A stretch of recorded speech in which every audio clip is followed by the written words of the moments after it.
Dear students, आज biology class 12th NCERT unit 7 genetics and evolution के chapter 5 principles of inheritance and variations अर्थात वंशागत एवं विविधता के सिद्धांत का यह टॉपिक, जिसका नाम है इनकम्प्लीट डोमिनेंस यानी कि अपूर्ण प्रभाविता, कोडोमिनेंस यानी कि सह प्रभाविता एंड डाईहाइब्रिड क्रॉस यानी कि द्विगुण संकरण, जिस पर मेंडल का तीसरा नियम आधारित है।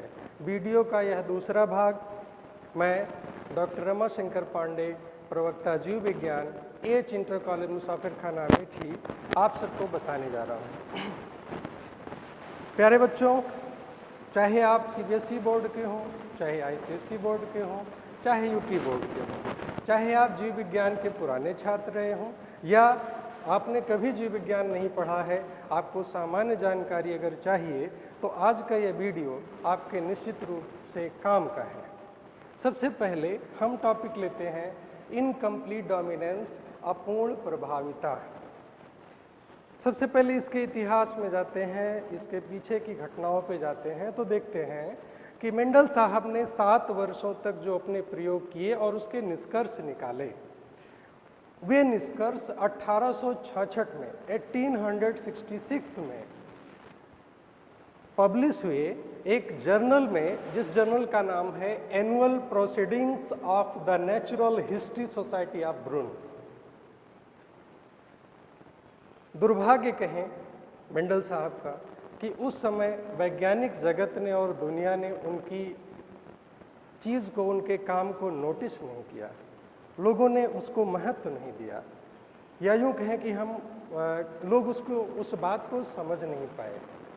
लगभग 34 वर्षों बाद जब मेंडल साहब इस दुनिया में नहीं रहे, ये दुर्भाग्य की बात है कि मेंडल साहब के काम का क्रेडिट उनके जीवन काल में नहीं मिला। उनके मृत्यु के बाद 34 वर्षों के बाद, इसके पब्लिकेशन के 34 वर्षों के बाद सन 1900 में रीडिस्कवर्ड हुआ, यानी कि पुनर्खोज हुई मेंडल के काम की, उनके नियमों की, उनके कार्य की महत्ता का पता चला। तो किसने खोजा? कार्ल कॉरेंस ने, ये जर्मनी के थे। ह्यूगो डी ब्रीज, ये हॉलैंड के थे। और वॉन सेरमार्क, ये ऑस्ट्रिया, यानी कि मेंडल भी ऑस्ट्रिया के थे, ये भी ऑस्ट्रिया के थे। इन्होंने पुनर्खोज की और तब पता चला कि जो खोज इन्होंने की इसके बारे में मेंडल साहब ने आज के 34 साल पहले ही बताया था। तो ये बातें इस्टेब्लिश हुई बाद में 1900 में, और उनके नियमों के बारे में और चीज़ों के बारे में दुनिया ने जाना और उसको महत्व दिया। लेकिन इस मेंडल के नियमों में कुछ बातें ऐसी हुई जो प्रकृति चूँकि एक विशाल है, इसमें बहुत सारी ऐसी भी चीज़ें मिलती हैं जिसको हम विसंगति कह सकते हैं, अनएक्सपेक्टेड चीज़ें कह सकते हैं। तो कुछ घटनाएं इसमें ऐसी हुई जो मेंडल के नियमों को फॉलो नहीं करती, मानती नहीं। उनको मेंडल नियमों का विचलन कहा गया, डेविएशंस ऑफ मेंडल्स लॉ कहा गया। और डेविएशंस ऑफ मेंडल्स लॉ के ये दोनों उदाहरण हैं। पहला उदाहरण इनकम्प्लीट डोमिनेंस, मेंडल के नियम को नहीं मानता। दूसरा एग्जाम्पल कोडोमिनेंस, यह भी मेंडल के नियम को नहीं मानता। तो इसमें होता क्या है? इसमें जो खोज किया, इनकम्प्लीट डोमिनेंस की खोज की थी कार्ल कॉरेंस ने, और उन्होंने देखा कि जब मिराबिलिस जलापा, एक प्लांट का नाम है, जलापा एक राजधानी है मैक्सिको की, उसके नाम पे पड़ा है, और मिराबिलिस का अर्थ होता है लैटिन में अद्भुत। तो इस तरह इसका नाम पड़ा मिराबिलिस जलापा। इसका कॉमन नेम 4 o'clock प्लांट कहते हैं। 4 o'clock प्लांट इसलिए कहा जाता है क्योंकि ये शाम को 4 बजे खिलता है, रात भर खिला रहता है और सुबह मुरझा जाता है, और हिंदी में इसको गुलाबाश कहते हैं। तो इस पर इन्होंने खोज की और पाया। आगे जो एनसीईआरटी में दिया है, एनसीईआरटी में इसका उल्लेख नहीं किया गया है, पुरानी किताबों में है, बट एनसीईआरटी में जिसका उल्लेख किया गया है वो है डॉग फ्लावर या स्नैपड्रैगन या एंटीराइनम स्पीसीज। इसका कॉमन नेम है डॉग फ्लावर, स्नैपड्रैगन भी इसको कहते हैं, या एंटी राइनम स्पीसीज, ये तीनों एक ही है, तीनों अलग अलग मत समझिएगा, तीनों एक ही चीज़ है। तो देखा क्या गया इसमें, इनकम्प्लीट डोमिनेंस में एक्चुअली हुआ क्या? देखा ये गया कि जब एक डॉग फ्लावर रेड और डॉग फ्लावर व्हाइट के बीच में जब क्रॉस कराया गया, आप ध्यान दें कि व्हाइट एक रिसेसिव कैरेक्टर है, अप्रभावी लक्षण है, रेड एक प्रभावी लक्षण है। पी जनरेशन यानी कि पेरेंट, ये माता पिता है, इनकी पीढ़ी में जब क्रॉस कराया गया तो आइडियल रूप से जो पहली पीढ़ी में होता है, according to law of dominance, पहली पीढ़ी के सभी पुष्प लाल रंग के होने चाहिए थे, मगर ऐसा नहीं हुआ। बल्कि हुआ क्या कि रेड और व्हाइट के बीच में क्रॉस कराने के बाद जो पहली पीढ़ी मिली, F1 जनरेशन, वो सारी की सारी पिंक मिली। अकॉर्डिंग टू मेंडल्स लॉ इसको रेड होना चाहिए था, लेकिन हुआ क्या, रेड के बजाय क्या हो गया, पिंक। दोनों में मामला क्या फंसा? मामला ये फंसा, इसने इससे कहा ना मैं रहूंगा ना तू रहेगा। कहने का मतलब ना ये रेड रहेगा ना ये व्हाइट रहेगा, ये रेड एंड व्हाइट यानी कि पिंक रहेगा। मेंडल के नियम को यहाँ पे फॉलो अप नहीं किया गया। मेंडल के नियम के अनुसार यह घटना नहीं घटित हुई। लेकिन जब आगे देखा गया, ये तो F1 जनरेशन में है ऑल पिंक 100%, लेकिन जब इनमें स्वपरागण करा गया, सेल्फ पॉलिनेशन हुआ, इसके बाद जब F2 जनरेशन मिली, अब इसमें मेल और फीमेल दो गैमीट्स अलग किए गए। मेल के लिए भी बच्चे कंफ्यूज होते हैं, तो सिंपल है, उसका एरो सीधा खड़ा रहता है, ये मेल की पहचान है, एरो सीधा खड़ा रहता है, तो ये मेल है और ये फीमेल है। तो इनके बीच में जब इनके गैमीट्स बने, जाहिर है capital R small R, capital R small R, तो F1 पीढ़ी में जो प्राप्त हुआ उसमें जो कैपिटल आर दोनों प्रभावी जीन थे वे तो रेड हुए, लेकिन जो हाइब्रिड थे यानी कि कैपिटल आर स्मॉल आर, वे रेड के बजाय पिंक हुए। ये capital R small R red के बजाय पिंक हुए और ये स्मॉल आर ये व्हाइट हुआ। तो हमें जो रिजल्ट प्राप्त हुए, फिनोटाइप रेशियो यानी कि दृश्य रूप लक्षण दिखाई देने के आधार पर जो हमें पौधे प्राप्त हुए, उसमें एक रेड, दो पिंक और एक व्हाइट मिला। और जीनोटाइप रेशियो भी इसका वही है, 1:2:1, जो कि मेंडल के नियम को मेंडल के नियम को नहीं मानता है और प्रभाविकता के नियम को भी नहीं मानता है, इसलिए इसको इनकम्प्लीट डोमिनेंस यानी कि अपूर्ण प्रभाविता कहते हैं।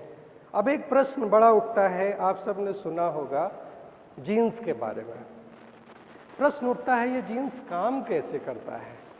जीन्स के बारे में आप सबने कई बार सुना होगा, लेकिन ये दिमाग में बात आ सकती है, जीन्स काम कैसे करता है? देखिए, इस बात को समझिए। मान लीजिए एक कोई लक्षण है, मान लीजिए आपकी आंखों का रंग है, एक लक्षण है। अब इस रंग के लिए जो चीज़ जरूरी है वह एक कोई प्रोटीन होगी, कोई स्पेसिफिक प्रोटीन होगी। वह स्पेसिफिक प्रोटीन हमको कहाँ से मिलेगी? वह स्पेसिफिक प्रोटीन होगी हमको डीएनए से मिलेगी। डीएनए पर ही जीन होते हैं। डीएनए का एक खास हिस्सा जो एक खास प्रोटीन बनाता है उसी को जीन कहते हैं। डीएनए एक लंबा, उसका एक छोटा हिस्सा जिससे एक खास प्रोटीन बनी, उसी को क्या कहते हैं? जीन कहते हैं। तो यह जीन, इस डीएनए से जीन ने क्या बनाया? आरएनए, और इस आरएनए से क्या बनी? प्रोटीन, और इस प्रोटीन ने ही उस लक्षण को व्यक्त किया। सिंपल। डीएनए की जीन ने आरएनए बनाया और इस आरएनए से प्रोटीन बनी, और इस प्रोटीन के कारण ही वह विशेष लक्षण जैसे मान लीजिए आपकी आंखों का रंग है तो वह बना। अब अगर यह जीन है तो इसको हमने कैपिटल टी से दिखाया, कैपिटल टी से दिखाया, यहाँ कोई दिक्कत नहीं, ये होमोजाइगस डोमिनेंट है। लेकिन दूसरे कंडीशन में यहाँ कैपिटल टी है और यहाँ स्मॉल टी है। दूसरे जीन में वह प्रोटीन बनाने की क्षमता नहीं है, इसलिए यह रिसेसिव जीन है, अप्रभावी जीन है। इसके साथ वाले जीन में यह प्रोटीन बनाने की क्षमता है, इसलिए यह डोमिनेंट जीन है। तो जब ये साथ में हेट्रोजाइगस होते हैं तो ये बनाए ना बनाए नो प्रॉब्लम, लेकिन यह वह प्रोटीन बनाता है, इसलिए वह लक्षण दिखाई देता है। पहले केस में तो दिखाई ही देगा, नो प्रॉब्लम, दोनों जीन बना रहे हैं प्रोटीन। लेकिन दूसरे जीन कंडीशंस में जो हेट्रोजाइगस है, डोमिनेंट के साथ रिसेसिव है, इसमें डोमिनेंट वाला जो जीन है यह वह प्रोटीन बनाएगा, इसलिए वह लक्षण दिखाई देगा। लेकिन तीसरी कंडीशन में जो कि होमोजाइगस रिसेसिव है, होमोजाइगस अप्रभावी है, दोनों के दोनों अप्रभावी लक्षण वाले जीन हैं, अर्थात कि ये दोनों जीन वह प्रोटीन बना नहीं पाते, इसलिए वह लक्षण दिखाई नहीं देता। वेरी सिंपल, कि अगर जिस लक्षण से संबंधित जीन अगर है तो वह लक्षण दिखेगा, और उस लक्षण से संबंधित जीन अगर नहीं है, किसी भी कारण से परिवर्तित है, तो वह लक्षण नहीं दिखेगा। इसलिए यहाँ पर दो बातें आ गई, प्रभावी और अप्रभावी। प्रभावी जीन जो वो संबंधित प्रोटीन बनाए वो प्रभावी जीन, जो उस संबंधित प्रोटीन को ना बनाए वो अप्रभावी जीन। दूसरे टॉपिक में जिसे कोडोमिनेंस या सह प्रभाविता कहते हैं, इसमें जीन्स का कॉम्बिनेशन ऐसा होता है कि जैसे इनकम्प्लीट डोमिनेंस में कहा कि ना मैं रहूँगा ना तू रहेगा, लेकिन कोडोमिनेंस में मैं भी रहूँगा और तू भी रहेगा। यहीं से इसको समझते हैं कैसे। इसका सबसे बढ़िया उदाहरण मनुष्य जातियों में ब्लड ग्रुप का है। हम सभी जानते हैं ब्लड ग्रुप के बारे में, काफ़ी इंटरेस्टिंग टॉपिक है ये, सबके लिए जानना ज़रूरी है, इसलिए काफ़ी इंटरेस्टिंग है। ब्लड ग्रुप जो ह्यूमन पॉपुलेशन में है उसके लिए 3 जीन्स जिम्मेदार होते हैं, ए, बी, ओ, और इन सबको हम जीन आई से दिखाते हैं। चूँकि मेंडल साहब ने कहा था कि किसी भी कारक के किसी भी लक्षण के लिए 2 कारक होते हैं, या तो प्रभावी या तो अप्रभावी, लेकिन यहाँ पर 3 कारक जिम्मेदार हो रहे हैं। अगर 3 जीन्स हो गए तो इस घटना को मल्टीपल एलिलिज्म कहते हैं। अगर 2 से ज़्यादा जीन्स हो गए, यहाँ पर लक्षण एक क्या, ब्लड ग्रुप, और जीन्स कितने, 3, ए, बी, ओ, जिनको हम आई से एक्सप्रेस करते हैं, आई से व्यक्त करते हैं। इसलिए इसको बहुएलीलवाद भी कहते हैं। तो ब्लड ग्रुप मनुष्य का 2 बातों का उदाहरण बनता है, एक तो कोडोमिनेंस यानी कि सह प्रभाविता का उदाहरण है, दूसरा मल्टीपल एलिलिज्म यानी कि बहुएलीलवाद का भी उदाहरण है। कैसे देखते हैं। जीनोटाइप जो बनता है ब्लड ग्रुप के लिए, अगर आई ए, यहाँ पर ध्यान दें कि ये फीमेल के लिए है और ये मेल के लिए है, हमको 2 जीन्स मिलेंगे, एक फीमेल से मिलेगा, दूसरा मेल से मिलेगा। तो हम दोनों जीन्स को लेते हैं और उससे बनने वाला जो ब्लड ग्रुप है उसको हम देखते हैं। अगर माता से आई ए मिला, पिता से भी आई ए मिला, तो ये दोनों आई ए अर्थात होमोजाइगस है, तो ब्लड ग्रुप होगा ए। अगर माता से आई ए मिला और पिता से आई मिला, आई ए रिसेसिव जीन है, ध्यान रहे रिसेसिव जीन है, तो ये हेट्रोजाइगस हुआ तो भी ब्लड ग्रुप बनेगा ए, क्योंकि ए डोमिनेंट है आई पर। तीसरा कंडीशन, आई बी माता से मिला और आई बी पिता से मिला, अर्थात ये होमोजाइगस है, तो ब्लड ग्रुप बनेगा बी। लेकिन आई बी अगर माता से मिला और आई यानी कि अप्रभावी आई अगर पिता से मिला, तो ये हेट्रोजाइगस हुआ तो भी ब्लड ग्रुप होगा बी, ये बी इस पर प्रभावी होगा। तीसरी कंडीशन खास बात है जो इस टॉपिक से रिलेटेड है, यदि माता से आई ए मिला और पिता से भी आई बी मिला, तो दोनों जीन एक दूसरे से कम नहीं, मैं तो उनसे कम नहीं, तो दोनों एक्सप्रेस होते हैं, इसलिए उसका ब्लड ग्रुप माता से ए पिता से बी, इसलिए ब्लड ग्रुप हो गया ए बी। कोई किसी को नहीं दबा पाया। लेकिन अगर दोनों जीन अप्रभावी मिले माता से भी और पिता से भी, तो उसका ब्लड ग्रुप होगा ओ, यानी कि इसको ब्लड ग्रुप ओ कहा जाता है। तो प्रश्न उठता है कि ये ब्लड ग्रुप निर्धारित कैसे होता है। ये तो जीन्स हो गया, लेकिन एक्चुअल में एक सामान्य प्रश्न दिमाग में उठता है कि ये ब्लड ग्रुप का निर्धारण होता कैसे है, ये कैसे डिसाइड होता है। तो आइए बताते हैं। इसका निर्धारण करते हैं आरबीसीज, लाल रक्त कणिकाएं। लाल रक्त कणिका के ऊपर जो प्लाज्मा मेम्ब्रेन पाई जाती है, इसी पर एक खास तरह की प्रोटीन होती है जिसको एंटीजन कहते हैं। एंटीजन यानी कि ग्लाइकोप्रोटीन होती है।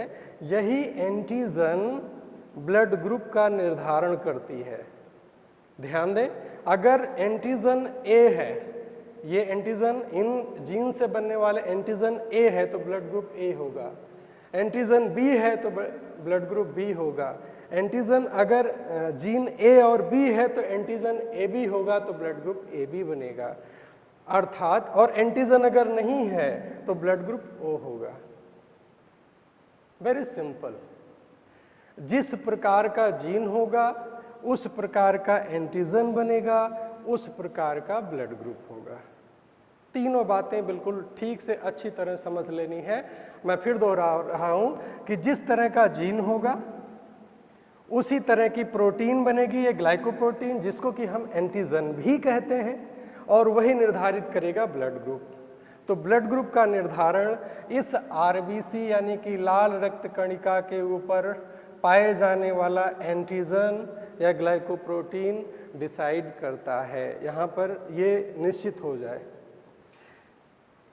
बड़ी इंटरेस्टिंग बात है, अगर हम माता और पिता का ब्लड ग्रुप जान रहे हैं तो हम बच्चे का ब्लड ग्रुप निकाल सकते हैं। जैसे अगर मान लीजिए कि पिता का ब्लड ग्रुप ए है लेकिन होमोजाइगस, यहाँ पर देखिए ए और बी में थोड़ा सा ध्यान देने वाली बात है। ए ब्लड ग्रुप में दो कंडीशंस है, होमोजाइगस और हेट्रोजाइगस। होमोजाइगस तब जब दोनों जीन ए के हों, हेट्रोजाइगस तब जब एक ए हो लेकिन दूसरा अप्रभावी आई हो। ऐसे ही बी के लिए है, अगर दोनों बी डोमिनेंट हैं तब तो बी रहेगा ही रहेगा, लेकिन अगर हेट्रोजाइगस है तो भी ब्लड ग्रुप बी रहेगा। लेकिन ये ध्यान रहे कि ये हेट्रोजाइगस है, दूसरा जीन स्मॉल आई यानी कि अप्रभावी वाला है। तो इस तरह से ये जरूर ध्यान देना है कि ब्लड ग्रुप होमोजाइगस ए है और माता का ब्लड ग्रुप होमोजाइगस बी है तो संतानें सभी, बस सिंपल ले लेना है, आई ए ले लिया, आई ए ले लिया, यहाँ से आई ए यहाँ, आई ए यहाँ, आई बी यहाँ, आई बी यहाँ, आई बी यहाँ, आई बी यहाँ, इसके बगल में कर दिया। और आप चारों कॉम्बिनेशन में ध्यान दें कि ए बी सब में है, अर्थात 100% बच्चे जो होंगे वे ए बी ब्लड ग्रुप के होंगे। अब लेकिन बात यहाँ पर समझने की ये है कि अगर ब्लड ग्रुप कोई दूसरा निकल आया तो आप लड़िएगा नहीं घर में, क्योंकि दूसरा ऑप्शन भी है, कहीं ऐसा ना हो। अब देखिए ध्यान दीजिए यहीं पर, अगर यह ब्लड ग्रुप ए यह भी अब भी है, लेकिन क्या है ये होमोजाइगस नहीं है बल्कि क्या है, हेट्रोजाइगस है। अब ओ है और इनका भी ओ है, यहां पर इसके साथ यानी कि इसको हम आई दिखा सकते हैं, कुछ किताबों में दिया गया है इस तरह दिखा सकते हैं। तो अब आप ध्यान दीजिए कि इसके साथ ये आई हो गया, इसके साथ ये आई हो गया, और यहाँ पर ये आई हो गया, और यहाँ पर ये आई हो गया। अर्थात अब देखिए ब्लड ग्रुप क्या हुआ, कंपोजिशन चेंज हो गया। सेम ब्लड ग्रुप, पिता का ए बट हेट्रोजाइगस, माता का बी बट हेट्रोजाइगस। अब देखिए बच्चे कैसे होंगे, कैसे हो सकते हैं। इनका ए बी है, 25% पॉसिबिलिटी। ऐसा नहीं है कि किसी सारे बच्चे ए बी हैं तो भी झगड़ा हो कि ए बी है बाकी का कैसे नहीं, पॉसिबिलिटी है, संभावना है। इसमें कोई भी कंपोजिशन सारे बच्चों का हो सकता है बट इन्हीं में से होगा। इसका अर्थ ये नहीं कि कल से लड़ना शुरू करिए कि मेरा ये तेरा ये तो इसका ये कैसे, माइंड दिस। तो इसका ब्लड ग्रुप ए होगा, ए आई पर डोमिनेंट है, यहाँ ए आई पर डोमिनेंट है, यहाँ भी ब्लड ग्रुप ए होगा, लेकिन इसका ब्लड ग्रुप ओ होगा। अब आप ध्यान दें, यहाँ पर इतनी पॉसिबिलिटी आई, ए बी 25% और ए 50% एंड ओ 25%। सारी चीजें 100% में ही देखी जाएंगी तो हमारा 100% पूरा हो गया। अर्थात 25% ए बी पॉसिबल है, 50% ए पॉसिबल है एंड 25% ओ पॉसिबल है। इस तरह हम सेम ब्लड ग्रुप के साथ इस कंपोजिशन में पता कर सकते हैं। हमको ये जरूर पता होना चाहिए कि हेट्रोजाइगस है या होमोजाइगस है। हाँ, ब्लड ग्रुप ए बी में कोई झंझट नहीं, क्योंकि इसका कंपोजिशन एक ही होता आई ए आई बी। और ब्लड ग्रुप ओ में भी कोई झंझट नहीं, क्योंकि इसका भी blood group I I recessive, इसलिए इसको स्मॉल आई लिखते हैं। हाँ, अगर इसमें 3 हैं, पिता है, माता है, बच्चे हैं, इसमें से किन्हीं भी 2 का अगर पता है तो हम तीसरे का पता कर सकते हैं सेम फार्मूला से। आप यही सामने अपने रखिएगा और यहाँ पर उनको रख दीजिएगा। माता पिता का पता है तो बच्चों का निकल आएगा, और बच्चे का पता है तो बच्चे और पिता का पता है तो माता का निकल आएगा। सिंपल। 3 में से 2 का पता है तो तीसरे का हम पता बिल्कुल इसी फार्मूले से कर सकते हैं। फॉर एग्जाम्पल, अगर हम यहाँ पर मान लीजिए माता का पता करना चाह रहे हैं और यहाँ पर हमें बच्चे का पता है, ठीक, पिता का पता चला ए है और बच्चे का ए बी है, तो अब पिता का मैंने एक जीन ए ले लिया और दूसरा जीन इसका बी बन रहा है, तो माता का अपने आप हो जाएगा कि बी है। सिंपल। इसके साथ साथ जो कोडोमिनेंस के दूसरे उदाहरण हैं वे स्टार्च सिंथेसिस इन पी, यानी कि मटर के दाने में स्टार्च के निर्माण की बात है। अगर कैपिटल बी दोनों डोमिनेंट जीन है तो लार्ज स्टार ग्रेन होंगे, यानी कि मटर के दाने बड़े होंगे। और अगर स्मॉल बी है तो वे झुर्रीदार होंगे, छोटे होंगे। लेकिन अगर कैपिटल बी स्मॉल बी है तो ना वे बड़े होंगे ना झुर्रीदार होंगे, बल्कि मीडियम होंगे। तो यहाँ भी कोडोमिनेंस है, दोनों जीन्स अपना असर दिखा रहे हैं, दबे नहीं हैं। और इसके बाद शॉर्ट हॉर्न कैटल, ऐसे कैटल जिनकी छोटी सींग होती है, जैसे भेड़ है, बकरी है, इन सब में क्या होता है कि डोमिनेंट कैरेक्टर का जीन कैपिटल आर होता है, जिसके प्रभाव से रेड या ब्राउन कलर का होता है, लाल रंग का या भूरे रंग की होती हैं पूरे शरीर। लेकिन अगर उनके साथ स्मॉल आर का जीन है तो वे व्हाइट कलर की होंगी। लेकिन अगर उनके साथ कैपिटल आर के साथ स्मॉल आर है, दोनों जीन आया है, अप्रभावी और प्रभावी दोनों आया है, तो दोनों एक दूसरे से नहीं दबेंगे और कोडोमिनेंस यानी सप्रभाविता दिखाएंगे। अर्थात वे जो हैं वे रोन कलर के होंगे, अर्थात चितकबरे रंग के होंगे, यानी कि व्हाइट और ब्राउन या रेड दोनों पैचेज दिखेंगे पूरे शरीर पर। इसको चितकबरा या रोन कलर बोलते हैं, ये आपको दिखेगा। यह भी कोडोमिनेंस का ही एग्जाम्पल है। डियर स्टूडेंट्स, जो मेंडल का तीसरा नियम है वो इनहेरिटेंस ऑफ 2 जीन्स, यानी कि डाई हाइब्रिड क्रॉस, यानी कि उन्होंने जो तीसरा नियम निकाला उसके लिए उन्होंने एक साथ 2 लक्षणों पर विचार किया, इसलिए इसको डाई हाइब्रिड बोलते हैं, क्योंकि एक साथ 2 लक्षणों पर विचार करते हुए उसमें हाइब्रिडाइजेशन यानी कि संकरण कराया। और इस प्रयोग के बाद जो निष्कर्ष और नियम निकला उसी का नाम दिया गया लॉ ऑफ इंडिपेंडेंट असॉर्टमेंट, अर्थात स्वतंत्र अपव्यूहन का नियम। इसमें उन्होंने प्रयोग कैसे किया आइए समझाते हैं। उन्होंने मटर के ऐसे बीज लिए जो कि राउंड और येलो थे, ये एक डोमिनेंट कैरेक्टर है, प्रभावी लक्षण है। इसका क्रॉस कराया रिंकल्ड और ग्रीन यानी कि झुर्रीदार और हरे बीज से। ये पी जनरेशन है यानी कि पेरेंट जनरेशन है, और इनके क्रॉस पॉलिनेशन के बाद जो पहली जनरेशन हुई F1 जनरेशन, वे सारी की सारी according to law of dominance सभी की सभी राउंड और येलो थी, सभी। तो यहाँ पर ये ध्यान दें कि 100% राउंड येलो सीड प्राप्त हुए, और जब इनमें सेल्फ पॉलिनेशन कराया गया तो जो F2 जनरेशन प्राप्त हुई उसको देखिए कैसे किया गया। यहाँ पर बच्चे बड़ा कंफ्यूज होते हैं याद करने के लिए, क्योंकि इसको याद करने में उनको देखने में लगता है कि बड़ी सी टेबल है, बड़ा कंफ्यूजन सा है, but very easy, very simple. मैं इसको याद करने का ट्रिक आपको बताता हूं, मैं आप ही से करता हूं बात। आप मतलब यू, U मतलब Y। अब Y को आप यूं समझें कि यहाँ पर दो जीन्स दिखाए गए R या Y, दो ही दिखाए गए, R चाहे वो कैपिटल फॉर्म में हो चाहे स्मॉल फॉर्म में हो, Y चाहे कैपिटल फॉर्म में हो चाहे स्मॉल फॉर्म में हो। बस आपको सिर्फ कैपिटल स्मॉल का कंपोजिशन बनाना है, बाकी सब आसान है। अब इन दोनों में से कोई भी हम पहले ले सकते हैं। जैसे हमने R को लिया तो capital R, small r, okay.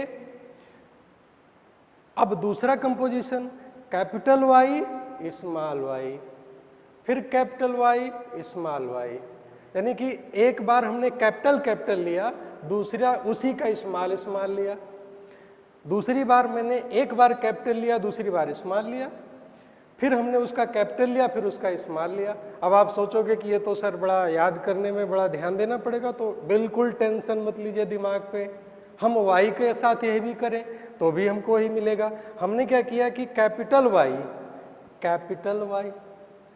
Small y। अब दूसरा, पहला अगर कैपिटल है तो दूसरा कैपिटल स्मॉल होगा, capital R small r, capital R small r। आप देखिए 4 तरह के गैमीट्स बनेंगे और चारों आपको मिलेंगे, capital R capital Y okay, capital R small y okay, capital small r capital Y okay, small r small y okay. आपको चारों गैमीट्स दोनों तरीके से मिल जा रहे हैं। चूंकि एनसीईआरटी में ये जो दूसरा है इसी को फॉलो किया गया है, इसलिए इस चेकर बोर्ड में, पुनेट स्क्वायर चेकर बोर्ड में हमने वही लिया जो ये दोबारा बना है, दूसरा बना है, capital R capital Y small r capital Y, capital R small y small r small y। इसको सिंपली लिखते चले जाते हैं, एक मेल गैमीट दूसरा फीमेल गैमीट, कोई टेंशन नहीं, क्योंकि इसमें सेल्फ पॉलिनेशन हो रहा तो सारे गैमीट्स सारे प्लांट्स में एक जैसे ही बनेंगे, बट उसमें 4 तरह के गैमीट बनेंगे। तो चारों गैमीट हमने इसको इस तरह लिख लिया, मेल साइड फीमेल साइड।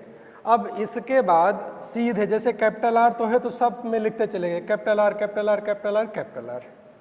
दूसरा यहाँ कैपिटल R तो capital R capital R capital R, सीधे जो है उसी कंपोजिशन को लिखते चले जाएंगे, कोई टेंशन नहीं, बिल्कुल भी टेंशन नहीं। जो लिखा है जिसके सामने उसको उसके सामने उतारते चले जाएंगे।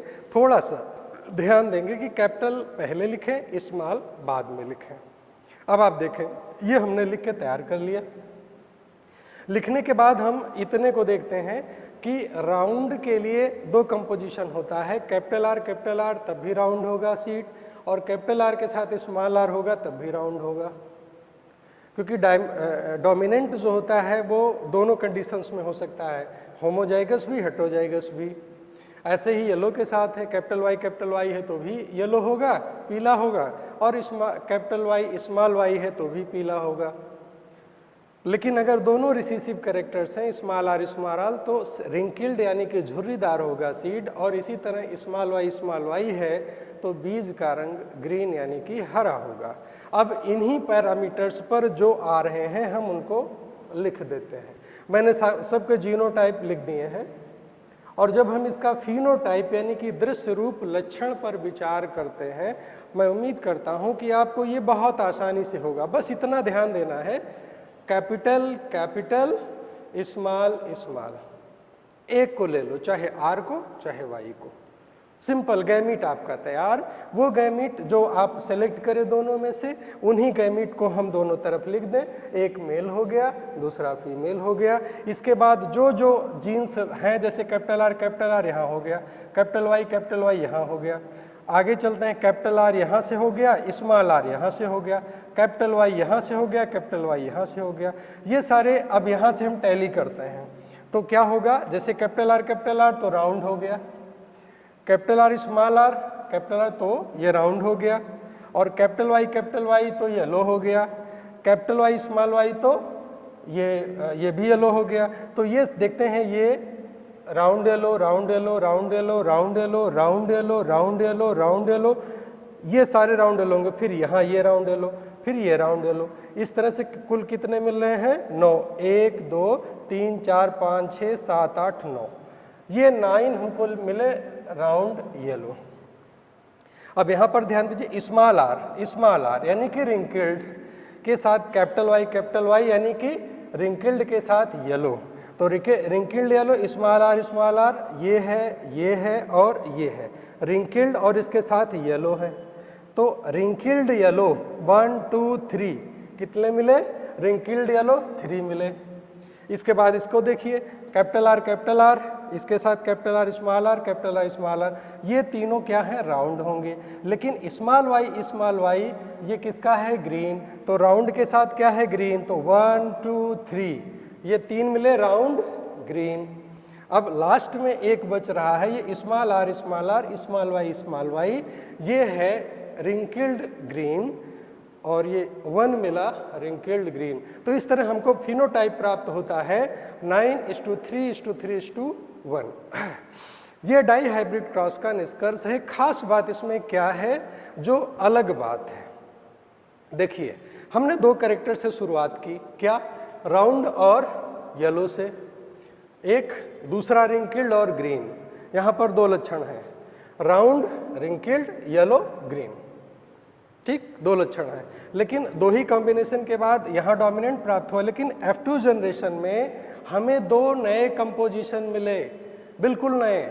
राउंड येलो, ये रिंकल्ड ग्रीन, ये दोनों के अलावा 2 कंपोजिशन नए मिले, बिल्कुल नए मिले। क्या? राउंड के साथ ग्रीन मिला, डोमिनेंट के साथ रिसेसिव मिले 3। वैसे ही रिंकल्ड जो कि रिसेसिव है, अप्रभावी लक्षण है, के साथ येलो जो कि प्रभावी लक्षण है, ये मिला। यानी कि रिसेसिव के साथ डोमिनेंट स्वतंत्र रूप से जाके मिल गए। तो ये नियम बना। मेंडल के इस प्रयोग, डाई हाइब्रिड क्रॉस के प्रयोग से जो नियम निकला, वो नियम है, the law states that when two pair of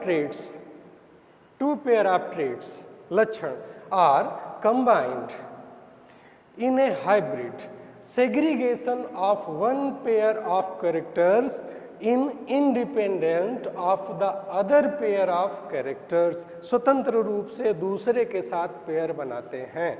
Hindi में कह सकते हैं, जब किसी संकर में लक्षणों के 2 जोड़े लिए जाते हैं तो किसी एक जोड़े का लक्षण विसंयोजन दूसरे जोड़े से होता है। आपको ये समझने में अगर कठिन लग रहा हो तो सिंपल बात इतनी है कि ये दोनों लक्षण के अलावा ये हमको नया कॉम्बिनेशन राउंड ग्रीन और रिंकल्ड येलो का भी प्राप्त हुआ, इसलिए इसको स्वतंत्र अपव्यूहन का नियम कहते हैं। तो डियर स्टूडेंट्स, अगर आपको लगता है कि यह बातें आपके लिए उपयोगी हैं या दूसरे विद्यार्थियों के लिए यह उपयोगी है, तो इसको लाइक करें, शेयर करें, सब्सक्राइब करें और कमेंट बॉक्स में अवश्य लिखें कि इसमें और क्या आप अपेक्षा करते हैं बेहतर के लिए, क्योंकि ये आगे की वीडियो बनाने पर आपके कमेंट का हमें इंतज़ार रहेगा। ज्ञान बांटना एक बड़ी देश सेवा है, सहयोग करें। धन्यवाद।